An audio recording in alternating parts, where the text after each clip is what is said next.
Chandra Levy, a 24-year-old graduate of the University of Southern California, had moved to Washington, D.C. to pursue a career in public service. She had secured an internship with the Federal Bureau of Prisons, and her promising future seemed set. Chandra's life, however, would take a dark turn in the spring of 2001. She had been living in D.C. for about a year when she disappeared without a trace on May 1, 2001. At first, her family thought she might have been taking some time off, but as days passed with no word from her, they began to worry.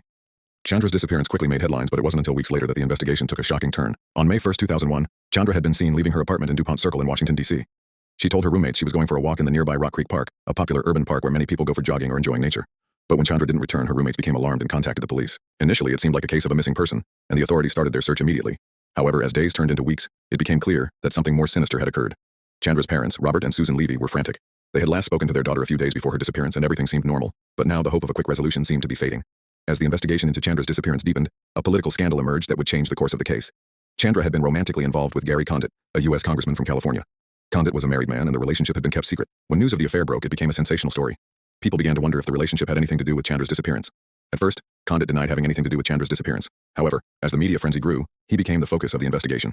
His refusal to provide details about his relationship with Chandra only added to the suspicions. Eventually, police revealed that Condit had lied about the nature of his relationship with Chandra and his whereabouts on the day she went missing.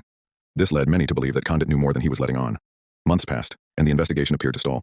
Then, in May 2002, nearly a year after Chandra's disappearance, hikers in Rock Creek Park stumbled upon her remains. Her body was found in a remote part of the park, and it was clear that she had been murdered. The discovery of Chandra's body turned the investigation into a homicide case. The case took many twists and turns over the years. Investigators continued to look into Gary Condit's involvement, but there was no concrete evidence to charge him with Chandra's murder. Condit, meanwhile, faced mounting public pressure and media scrutiny. His political career was effectively destroyed, and he chose not to seek re-election. While Condit was never charged in Chandra's death, the investigation continued. As time passed, however, new suspects emerged, but none were ever definitively linked to Chandra's murder. In 2009, the case took a dramatic turn when a suspect was finally identified: Ingmar Guandike, an illegal immigrant from El Salvador who had been convicted of assaulting 2 other women in Rock Creek Park. Guandike had been working as a laborer in the park at the time of Chandra's disappearance.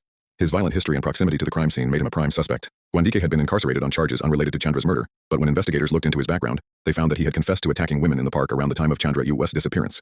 Additionally, Guandike had reportedly admitted to a fellow inmate that he had been responsible for Chandra's death. In 2010, Guandike was arrested and charged with Chandra's murder.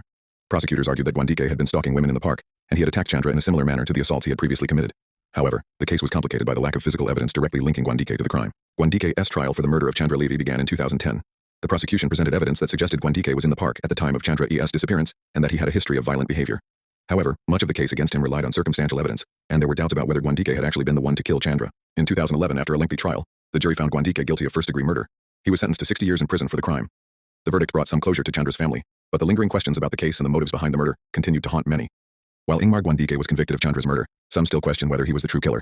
There are those who believe that another individual may have been involved, and some suggest that Chandra's murder was part of a larger political conspiracy. Nevertheless, Guandike remains the man convicted of the crime.